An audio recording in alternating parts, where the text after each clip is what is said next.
Clink. Hey, hello. I've got requests online to do a review for my Ken Smith.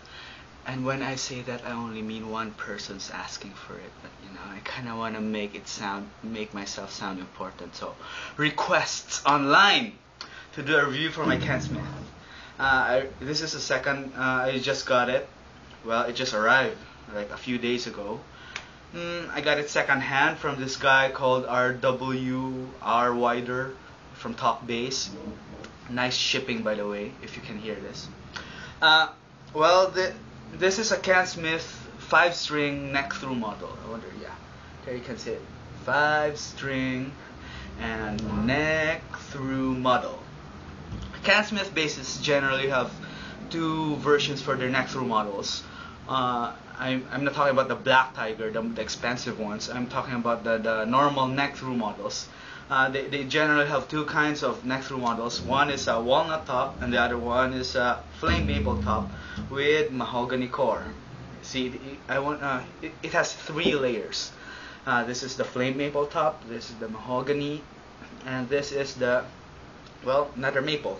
And I think the neck is maple, and this is probably rosewood for the fretboard. Kind of very traditional, a very traditional wood combination, but actually it's great. It sounds very modern. The bass sounds very modern. The preamp, of course, is a Ken Smith preamp, 18 volts. I'd open the cavity, but it kind of needs screws for it, so I won't bother. But trust me, the cavity is very clean. Very, very clean. I'm very impressed. Which leads me to the comparison with the Warwicks. I mean, the only expensive basses I've had are Warwicks, and if you compare them workmanship-wise, quality-wise, the Ken Smith is very flawless. It's amazing. I used to think that the Warwicks were like top-notch in the quality area. I got my custom bass and it had some issues, but this Ken Smith, God, I mean, you can't really see it visually, but when you hold it, you can feel the workmanship and quality in it. I wonder if you can notice that it's also very, very thin. See, it's not like the Warwicks where they're kind of chunky, but this bass is just very light and very thin, and it's very impressive. As for the preamp, the preamp is very impressive too. Well, I keep on using the word impressive because I kind of ran out of things to say.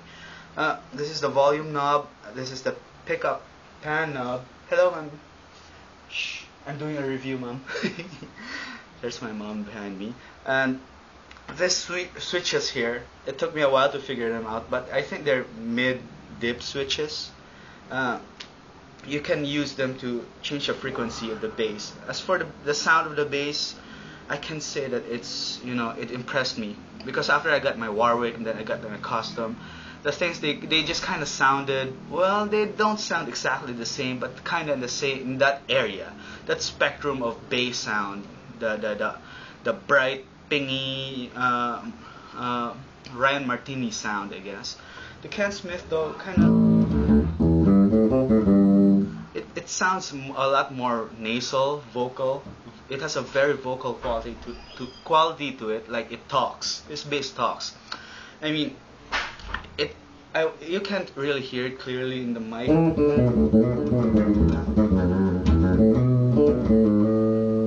But it has a very vocal quality to it. It kind of responds better to certain music genres like jazz and fusion compared to the Warwicks, which I think are more suited for rock and metal. I mean, I'm basically a rock and metal player, so I kind of don't do justice to this bass, but yeah, I don't do justice to this bass, but it just sounds very nice, and it inspires me to work harder on some of my playing areas. Of course, as with most 5-string, I'm usually disappointed with the B string, but you have to listen to this.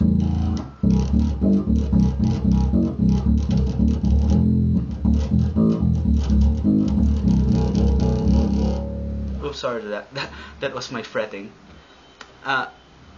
the B string in real life, when you're playing it, sounds very solid. Unlike the other 5 strings I own, basically a Warwick and a Yamaha and some other brands that I tried and that put me off 5 strings forever. As for the preamp, it is very versatile. I mean, right now I'm sort of playing a Slipknot song, and I set everything to flat, so it didn't. It kind of sounded muddy. Like, yeah, this tuning is, by the way, is drop A. I forgot to retune it, but it sounds real. I mean, a while ago when I was playing, it sounded real smooth.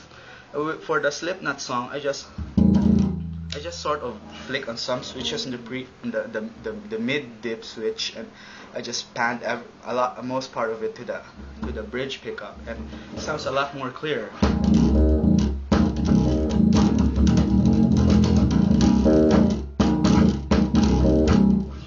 Okay, it sounds terrible in the mic, but in real life you can notice the difference, that it can cut through a lot more, especially if you flick the preamp. You can mess with it. It's very sensitive. So that's about it. My review for the Ken Smith. The headstock, excellent craftsmanship. See, it has that kind of bump thing in here. Yeah, bump thing in here. Excellent craftsmanship, Ken Smith. I'm very impressed.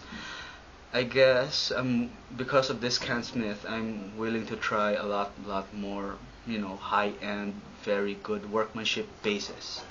Maybe a Fodera someday. Well, that is all. I hope that this review helped. I would play sound clips, but I kind of suck at a lot of things. So maybe next time. So have a nice day.